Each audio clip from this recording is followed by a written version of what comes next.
കാർത്തികയുടെ അടുത്ത് നിന്നും പുറത്തേക്ക് ഇറങ്ങുമ്പോഴാണ് അർണവിന്റെ മൊബൈൽ റിങ് ചെയ്യുന്നത്. ഹലോ അമ്മേ. എന്താ കുട്ടാ നിന്റെ സ്വരം വല്ലാതിരിക്കുന്നേ? ഒന്നുമില്ലമ്മേ, എന്താ വിശേഷം?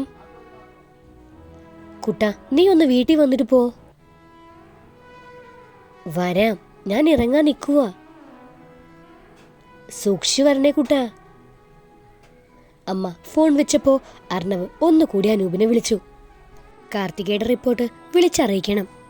ഞാനൊന്ന് വീട്ടിൽ പോയിട്ട് വരാം. ഡോക്ടർ പൊക്കോളൂ, ഞാൻ നോക്കിക്കോളാം. അനൂപ് പറഞ്ഞെങ്കിലും അർണവിനവിടെ ആരോ പിടിച്ചു നിർത്തുന്ന പോലെ തോന്നി. ഇന്നെങ്കിലും ചെന്നില്ലെങ്കിൽ അമ്മ വഴക്കുണ്ടാക്കും. അവൻ മനസ്സില്ലാ മനസ്സോടെ കാറെടുത്തു. വഴിയിലെല്ലാം ആ വിടർന്ന മിഴികൾ അവനെ പിന്തുടർന്ന പോലെ തോന്നി. വീടിന്റെ ഗേറ്റ് കടന്നപ്പോൾ തന്നെ കണ്ടു അമ്മ പടിക്കൽ നോക്കി നിൽക്കുന്നത്. വലിയ നാലുകെട്ടാണ് ചെമ്പകശ്ശേരി. എല്ലാ പാരമ്പര്യങ്ങളും തുടർന്നു പോകണമെന്ന് ഇപ്പോഴും അച്ഛനും അമ്മയ്ക്കും നിർബന്ധമുണ്ട്. അതുകൊണ്ട് തറവാട് അങ്ങനെ തന്നെ സൂക്ഷിക്കുന്നത്. കാറിൽ നിന്നിറങ്ങി അമ്മയൊന്ന് ചെന്ന് കെട്ടിപ്പിടിച്ചു.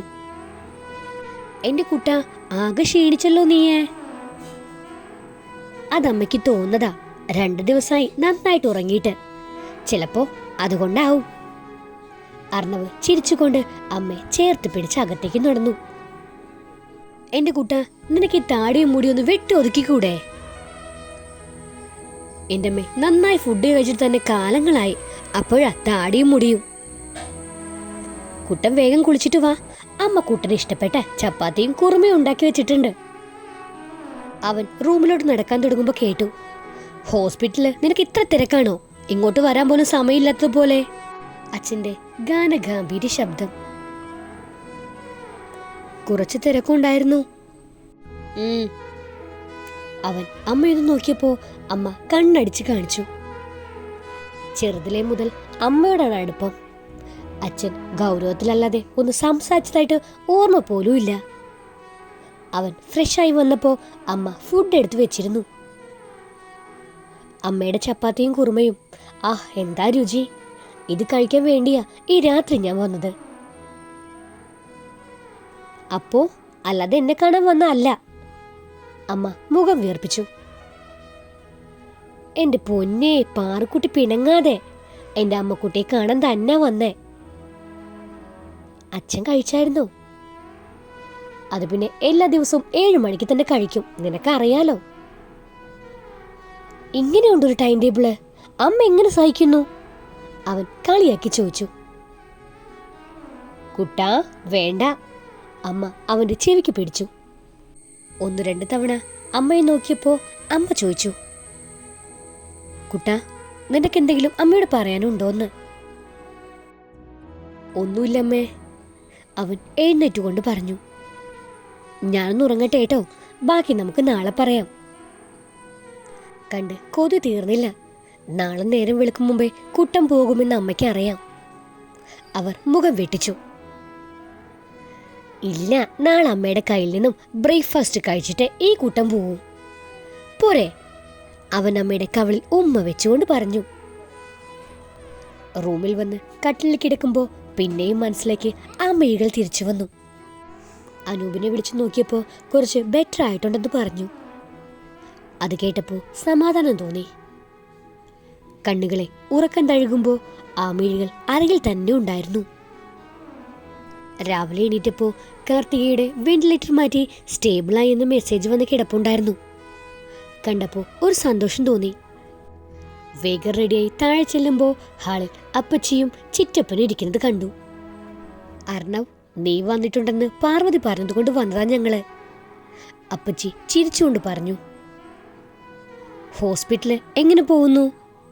ചിറ്റപ്പ ചോദിച്ചു. കുഴപ്പമൊന്നുമില്ല, ഞാൻ വലിയ താല്പര്യമില്ലാതെ പറഞ്ഞു. നീ അതൊരു ചാരിറ്റിയായി കൊണ്ടു നടക്കുന്നത് കൊണ്ട് എന്ത് പ്രയോജനം ഉണ്ടാവാനാ? അപ്പച്ചിയുടെ വാക്കുകളിലെ പുച്ഛം ഞാൻ കണ്ടില്ലെന്ന് നടിച്ചു. അമ്മയെ അന്വേഷിച്ച് അടുക്കളയിൽ ചെന്നപ്പോ അമ്മ ഇഡ്ഡലി എടുത്ത് ചട്നി കൂട്ടി വായിൽ തന്നു. കുട്ടാ, നീ എല്ലാവരുടെയും കൂടെ ഇരുന്ന് കഴിച്ചിട്ട് പോയാ മതി കേട്ടോ. എനിക്കൊന്ന് വയ്യമ്മേ, ഒന്നാമതേ അപ്പച്ചിയുടെ സംസാരം എനിക്ക് തീരെ പിടിക്കണില്ല. ഞാൻ കഴിച്ചിറങ്ങാൻ തുടങ്ങിയപ്പോൾ എല്ലാവരും കൂടി ബ്രേക്ക്ഫാസ്റ്റ് കഴിക്കാൻ ഇരിക്കുന്നത് കണ്ടു. കുട്ടാ, ഇവിടെ വരെ നിന്നിട്ട് പോ. അച്ഛൻ വിളിച്ചപ്പോൾ അമ്മയൊന്ന് നോക്കി അടുത്തേക്ക് ചെന്നു. ഇവരിന്ന് വന്നത് ശ്രുതിയുടെയും നിന്റെയും കാര്യം ഉടനെ നടത്തണമെന്ന് പറയാനാണ്. ഇനി ഒഴിവ് പറയാൻ നിൽക്കണ്ട. ഇല്ലച്ചാ, ശ്രുതി ഒരു പങ്കാളിക്കാണ് എനിക്ക് സാധിക്കില്ല. വേറെ ആരാണെങ്കിലും ആലോചിക്കാം. കുട്ടാ, അച്ഛൻ ദേഷ്യത്തോടെ നോക്കി. അല്ലെങ്കിലും വീട്ടിൽ വരാതെ ഹോസ്പിറ്റലിൽ നിൽക്കുന്നത് കാണാൻ തുടങ്ങിയപ്പോൾ മുതൽ എനിക്ക് സംശയമുണ്ട്. എൻ്റെ മോക്ക് എന്തൊരു കുഴപ്പം? അപ്പച്ചി ചോദിച്ചപ്പോൾ അർണവ് ദേഷ്യത്തോടെ അമ്മയെ നോക്കി. ഒന്നും പറയല്ലേന്ന് അമ്മ കണ്ണുകൾ കൊണ്ട് യാചിച്ചു. കുറവൊന്നുമില്ല, കൂടുതലേ ഉള്ളൂ എന്ന് മനസ്സിൽ പറഞ്ഞ് ഞാനിറങ്ങി. അപ്പോഴാണ് ശ്രുതി മുറ്റത്ത് നിന്നും ഫോൺ സംസാരിക്കുന്നത് കണ്ടത്. ഞാൻ അവളെ കാണാത്ത പോലെ വണ്ടിയിൽ കയറാൻ തുടങ്ങിയതും അവൾ ഓടി വന്നു. നമ്മുടെ കല്യാണക്കാരൻ തീരുമാനിക്കാൻ പോവുക, അർണവ് അറിഞ്ഞില്ലേ? അവർ കൊഞ്ചിക്കൊണ്ട് ചോദിച്ചു. നമ്മുടെയല്ല, നിന്റെ കല്യാണമായിരിക്കും. ഞാൻ തൽക്കാലം നിന്നെ കെട്ടുന്ന കാര്യം തീരുമാനിച്ചിട്ടില്ല. അർണവ് തീരുമാനിക്കണ്ട, അവർ തീരുമാനിച്ചോളും. അവളുടെ സ്വരത്തിൽ അഹങ്കാരം നിറഞ്ഞു. നിന്റെ കഥകളൊന്നും എനിക്കറിയില്ലെന്ന് വിചാരിക്കേണ്ട, അങ്ങ് മാറി നിൽക്ക്. അവൻ ദേഷ്യത്തോടെ കാറെടുത്തു. അവൻ പോകുന്നത് നോക്കി നിൽക്കുമ്പോൾ ശ്രുതി പറഞ്ഞു, നീ എവിടെ പോവാൻ അർണവ്? അമ്മാവ് തീരുമാനിച്ച അത് ഒരു മാറ്റവും ഇല്ല. എന്റെ കഴുത്തിൽ നീ തന്നെ താലി കെട്ടും. അർണവ് ഹോസ്പിറ്റലിൽ ചെന്നതും നേരെ ചെന്നത് കാർത്തികയുടെ അടുത്തേക്കായിരുന്നു. കാർത്തിക, എന്റെ വിളി കേട്ട് അവൾ പതിയെ കണ്ണു തുറന്നു. ഒന്നുമില്ലാട്ടോ, 2 ദിവസം കഴിയുമ്പോൾ ഡിസ്ചാർജ് ചെയ്യാം. ഞാൻ പറഞ്ഞപ്പോൾ അവൾ എന്നെ നോക്കിക്കിടന്നു.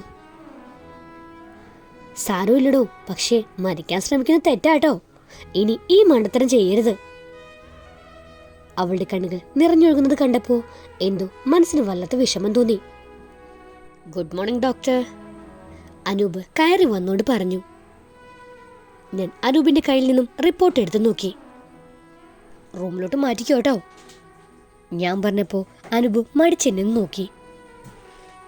അനൂപിനോട് പുറത്തോട്ട് വരാൻ പറഞ്ഞ് ഞാൻ ക്യാബിനിലോട്ട് നടന്നു. അവളുടെ നിറഞ്ഞ മിഴികൾ അവനെ കൊത്തി വലയ്ക്കുന്നുണ്ടായിരുന്നു. ഡോക്ടർ, ആ കുട്ടിയൊന്നും മിണ്ടുന്നില്ല. ഇവിടെ ഇങ്ങനെ കിടത്താനാണോ? അനൂപ് ചോദിച്ചു. എടോ, ആ കുട്ടി സംസാരിക്കില്ല. She's mute. ബില്ല് എൻ്റെ പേരിൽ എഴുതാൻ പറഞ്ഞോളാം. ഡോക്ടർ അവൾ എന്തായാലും റൂമിലോട്ട് മാറ്റിക്കോ. അനൂപിന് പിന്നെയും സംശയമുള്ള പോലെ തോന്നി. സിസ്റ്റർ അമല പേഷ്യൻസ് വെയിറ്റിംഗ് ആണെന്ന് പറഞ്ഞപ്പോൾ അനൂപ് എഴുന്നേറ്റു. എല്ലാവരെയും നോക്കി ഫ്രീ ആയപ്പോൾ ഉച്ച കഴിഞ്ഞു. കാർത്തികയുടെ മുറിയിൽ ചെല്ലുമ്പോൾ അവൾ കണ്ണടച്ച് കിടക്കുമായിരുന്നു. കാർത്തിക പെട്ടെന്ന് കണ്ണു തുറന്ന് എഴുന്നേറ്റിരിക്കാൻ തുടങ്ങി. താൻ കിടന്നോ? ഉറക്കമായിരുന്നോ? അല്ല എന്നവൾ തലയാട്ടി. ഇപ്പോ എന്തെങ്കിലും വിഷമം തോന്നുന്നുണ്ടോ? ഇല്ല, അവൾ കണ്ണുകൾ ചിമ്മി. താൻ എന്തെങ്കിലും കഴിച്ചോ? അതിനു മറുപടി ഒന്നും കാണാത്തതുകൊണ്ട് അർണവ് വേഗം ക്യാൻറ്റീനിൽ വിളിച്ച് കഞ്ഞി കൊണ്ടുവരാൻ പറഞ്ഞു. അവളുടെ കണ്ണുകളുടെ സംശയം ഞാൻ കണ്ണിൽ നിന്നടിച്ചു. ഫുഡ് കൊണ്ടുവന്നപ്പോൾ കഴിക്കാൻ പറഞ്ഞ് എടുത്തു കൊടുത്തു. കണ്ണുകൾ നിറഞ്ഞ് അവൾ കഴിക്കുന്നത് നോക്കിയിരിക്കുമ്പോൾ എൻ്റെ മനസ്സ് അവളുടെ ചുറ്റും തന്നെയായിരുന്നു. കഴിച്ചു കഴിഞ്ഞ് എന്നെ നോക്കി അവൾ വാഷ്റൂം ചൂണ്ടിക്കാണിച്ചു. ഞാൻ എഴുന്നേക്കാൻ തുടങ്ങിയപ്പോൾ തടഞ്ഞുകൊണ്ട് തനിയെ നടന്നു കയറി. ഒരക്ഷരം പോലും സംസാരിക്കാഞ്ഞിട്ടും എനിക്ക് എന്തായിരിക്കും കാർത്തികയോട് ഇത്ര അടുപ്പം തോന്നുന്നത്? അതിശയത്തോടെ ഞാൻ ഓർത്തു. അവൾ തിരിച്ചിറങ്ങി കട്ടിലിരുന്നപ്പോൾ ഞാൻ ചോദിച്ചു, താൻ എന്തിനാടോ മരിക്കാൻ നടക്കുന്നെന്ന്. മിഴികൾ ഉയർത്താതെ ഇരിക്കുന്നത് കണ്ടപ്പോൾ പേനയും പേപ്പറും കയ്യിൽ കൊടുത്തു. താൻ അഡ്രസ്സ് എഴുതി തരൂ. നാളെ ഡിസ്ചാർജ് ആവുമ്പോൾ ഞാൻ വീട്ടിൽ കൊണ്ടുപോയി വിടാം. ഇനി ബസ് സ്റ്റോപ്പിൽ വിടുന്ന പരിപാടിയില്ലാട്ടോ. അവൾ പേപ്പർ വാങ്ങി അവനെ ദയനീയമായി നോക്കി. അമല സിസ്റ്റർ വന്ന് എമർജൻസി ഉണ്ടെന്ന് പറഞ്ഞപ്പോൾ പെട്ടെന്ന് അവളോട് പറഞ്ഞു, ഞാൻ പിന്നെ വരാന്ന്. അതുവരെ താൻ റെസ്റ്റ് എടുക്കുമെന്ന്. അവൾ പതിയെ തലയാട്ടി. ആ മിഴികളിൽ അപ്പോഴും അത്ഭുതമായിരുന്നു. 2 കേസ് കഴിഞ്ഞിറങ്ങുമ്പോൾ മനസ്സ് അവളുടെ അടുത്തെത്താൻ കൊതിക്കുന്നുണ്ടായിരുന്നു. ഞാൻ ചെല്ലുമ്പോൾ വിൻഡോ സൈഡിൽ നിന്നും പുറത്തേക്ക് നോക്കി നിൽക്കുമായിരുന്നു അവള്. താനെന്തിനാ എഴുന്നേറ്റ് നിൽക്കുന്നേ? റെസ്റ്റ് എടുക്കാൻ പറഞ്ഞതല്ലേ? അവൾ ഞെട്ടിത്തിരിഞ്ഞു നോക്കി. എന്നെ കണ്ടപ്പോൾ ആ മിഴികൾ തിളക്കം വരുന്നത് കണ്ടു. തനിക്ക് കഴിക്കാൻ കൊണ്ടുവരാൻ പറഞ്ഞിട്ടുണ്ട്. ഞാൻ വീട്ടിൽ പോയിട്ട് ഒന്ന് ഫ്രഷ് ആയിട്ട് വരാം കേട്ടോ. അവളുടെ മിഴികളിൽ നിരാശ പടരുന്നുണ്ട്. 2 ദിവസം കൊണ്ട് ആ മിഴികൾ സംസാരിക്കുന്നത് എനിക്ക് മനസ്സിലാക്കാൻ തുടങ്ങിയിരുന്നു. അവൾ കയ്യിൽ ചുരുട്ടി പിടിച്ചിരുന്ന പേപ്പർ എന്റെ നേരെ നീട്ടി. എനിക്ക് അഡ്രസ്സ് എന്ന് പറഞ്ഞു തരാൻ വീടില്ല. ഞാനും മുത്തശ്ശിയും ഒരു അകന്ന ബന്ധുവിന്റെ വീട്ടിലായിരുന്നു. കഴിഞ്ഞ ആഴ്ച മുത്തശ്ശി എന്നെ തനിച്ചാക്കി പോയി. ഡോക്ടർ എനിക്കൊരു ജോലി ശരിയാക്കി തരുമോ? ഈ ടൗണിൽ വേണ്ട, വേറെ എവിടെയെങ്കിലും. അവളെ നോക്കിയപ്പോൾ ആ കണ്ണുകളിൽ പ്രതീക്ഷയുടെ നാമ്പുകളായിരുന്നു എനിക്ക് കാണാൻ സാധിച്ചത്. അത് കേൾക്കാൻ തോന്നാത്തത് കൊണ്ട് പറഞ്ഞു, നോക്കട്ടെ, നാളെ എന്തെങ്കിലും വഴിയുണ്ടാക്കാം. അവൾ കൈകൾ തോളിൽ വെച്ചുകൊണ്ട് ഉറങ്ങുന്നത് പോലെ കാണിച്ചു. എന്നോട് പോയി ഉറങ്ങിക്കൊള്ളാനാണ് പറഞ്ഞെന്ന് മനസ്സിലായി. ഞാൻ ചിരിച്ചുകൊണ്ട് ഗുഡ് നൈറ്റ് പറഞ്ഞു. ഇറങ്ങി നടന്ന് തിരിഞ്ഞു നോക്കിയപ്പോൾ അവൾ എന്നെയും നോക്കി നിൽക്കുന്നുണ്ടായിരുന്നു. മനസ്സിൽ വന്നു പൊതിഞ്ഞ സന്തോഷം എൻ്റെ ചുണ്ടിൽ പുഞ്ചിരിയായി വിരിഞ്ഞു. ഈ ലവ് സ്റ്റോറിയുടെ ബാക്കി കേൾക്കാൻ നിങ്ങൾക്ക് താല്പര്യമുണ്ടെങ്കിൽ സബ്സ്ക്രൈബ് ചെയ്ത് സപ്പോർട്ട് ചെയ്യുക. കൂടുതൽ തന്നെ ബെല്ലൈക്കണും പ്രസ് ചെയ്യാൻ മറക്കരുത്. Thank you.